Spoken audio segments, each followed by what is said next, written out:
एक छोटे से गांव में रियान नाम का एक नन्हा लड़का रहता था। वह थोड़ा शरारती था, लेकिन उसका दिल बहुत साफ था।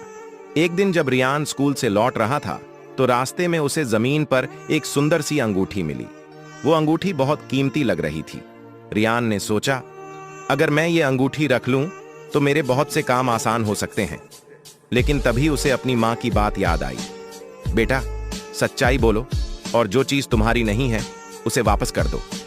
रियान ने अंगूठी उठाई और गांव के चौक पर जाकर जोर से आवाज लगाई, क्या किसी की अंगूठी खो गई है?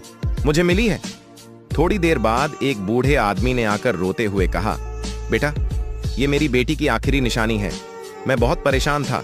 बूढ़े व्यक्ति ने रियान को गले लगा लिया और खुशी में उसे एक सुंदर घड़ी उपहार में दी। रियान की आंखों में चमक थी। वो बहुत खुश था। सीख, सच्चाई और ईमानदारी का फल हमेशा मीठा होता है।